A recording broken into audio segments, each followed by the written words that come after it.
السلام عليكم.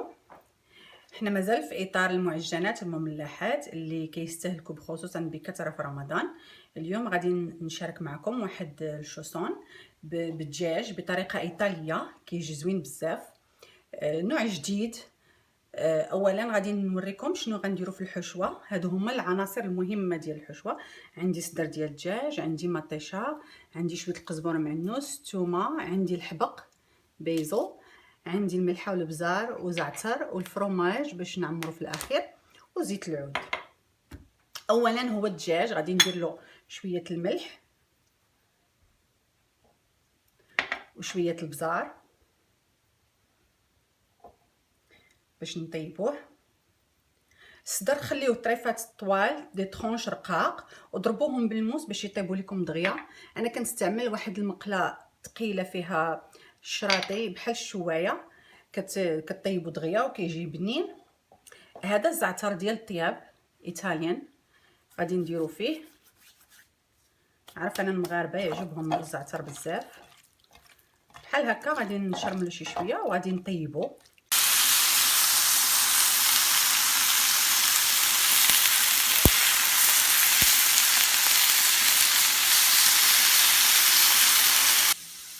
بالنسبه للطماطم، مادام هاد الحشوه عندي صغيره دايره واحد القياس صغير ديال 250 غرام ديال الصدر ديال الدجاج، غادي نحتاج غير جوج ديال الطماطم.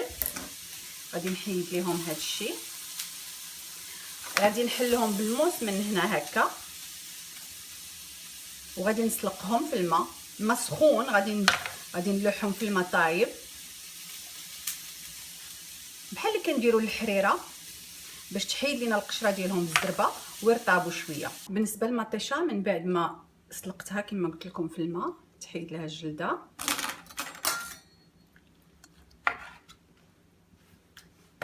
نحيدوا ليها هاد الجلده ونقطعوا ليها هاد لتحت. غادي نقطعوها شويه طريفات صغار لان غادي نطيبوها في لاصوص.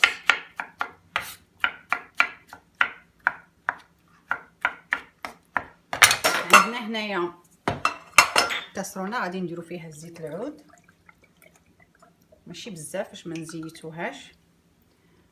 غادي نديرو داك شويه قزبر معنوس ماشي بزاف، ثومه، شويه الملح،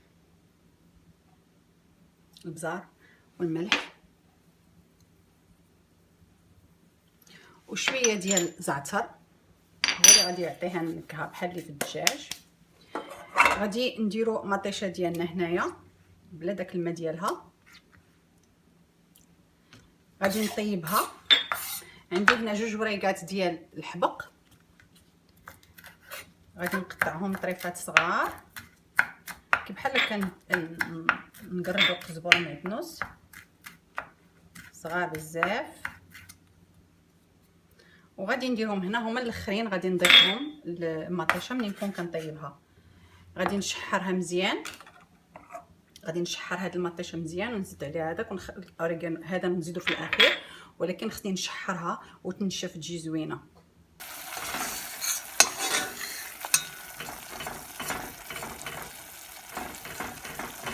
لاصوص ها هي طابت، طيبتها مزيان حتى نشفات منسمه بالزعتر وبالحبق. واللي ما كيعجبوش الحبق ما يديروش، كاين ناس بزاف ما كيتعجبهمش المذاق ديالو. الدجاج منين طاب قطعته طروفه. دابا غادي نطحنو في الطحانه اللي كنطحنو فيها قزبره معدنوس وهذا. طحنت الدجاج كيجي بحال هكايا فريتات صغار. غادي نزيد عليه لاصوص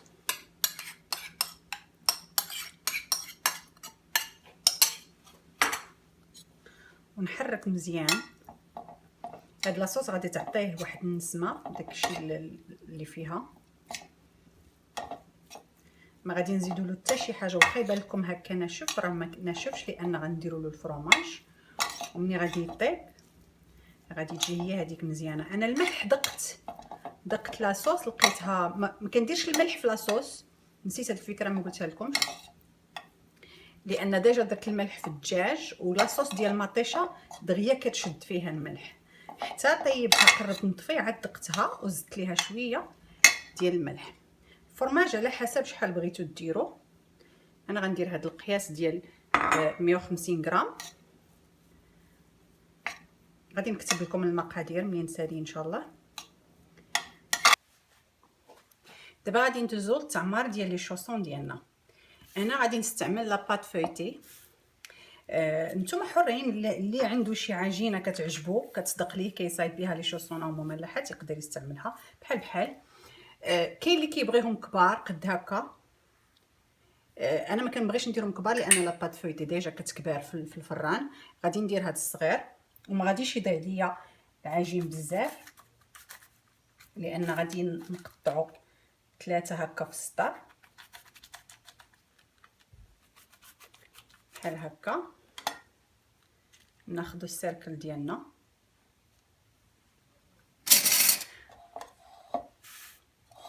ونديروا الحشوه. صغيورين كيجيو زوينين بزاف، كيجيو زوينين، مذاقهم رائع. تاكدوا انكم تضغطوا عليهم مزيان. غادي تعجبكم هذه الحشوه، طريقه جديده. حتى نديروا ليها هكذايا، عاد نديروا ليها الفرشيط، نديروا ليها الفرشيط في الطاوه باش ما نعاودوش نهزوها، ولكن غادي نوريكم كيفاش كتبان.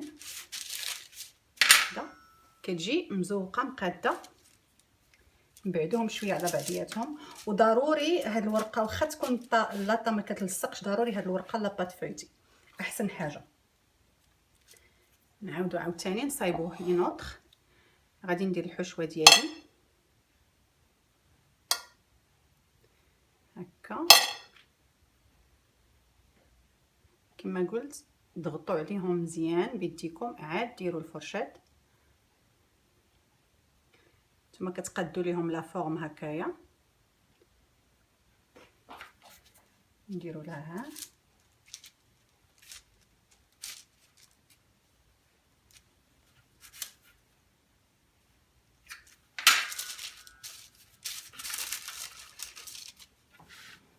كملت الحشوه ديالي، عطاتني شويه كتير. هادو غادي نغطيهم بالبلاستيك وغادي ندخلو للفريكو. ملي غادي يشد راسو مزيان غادي نجمعهم ونديرهم في لي ساشي. ديروا القدر اللي بغيتو تخزنوهم في الفريكو، تجبدوا القياس اللي بغيتو. غادي نصايب غير هادو. عندي هنايا صفرت البيض، درت فيه شويه ديال الماء حيت هما صغار، ما بغيتش نجلخ اللاطه بالبيض كيبقى يخسر لاباط فويتي من التحت. ملي كتبدا طيب غادي ندير لهم هكا وحده بوحده باش يجيهم البيض من جميع النواحي. سهله هكايا. كملتهم بالبيض. دابا شي وحدين غادي ندير لهم جنجلان. اللي ما بغاش ما يديرش، يخليهم هكاك سامبل. افكار كيفاش تزوقوهم. كاين اللي كيبغي يدير الزنجلان.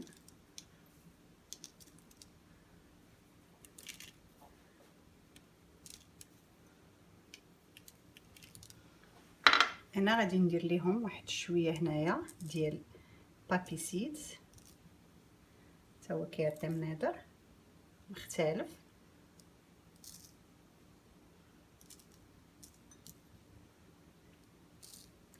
ندخلوهم الفران.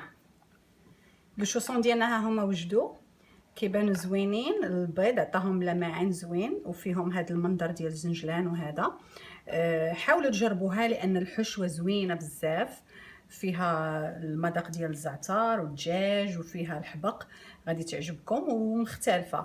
وكذلك اللي ما بغاهمش هكايا صغيورين يديرهم كبار، يكبر القطاعه. ونتمنى تعجبكم، جربوها. شكرا على المشاهده.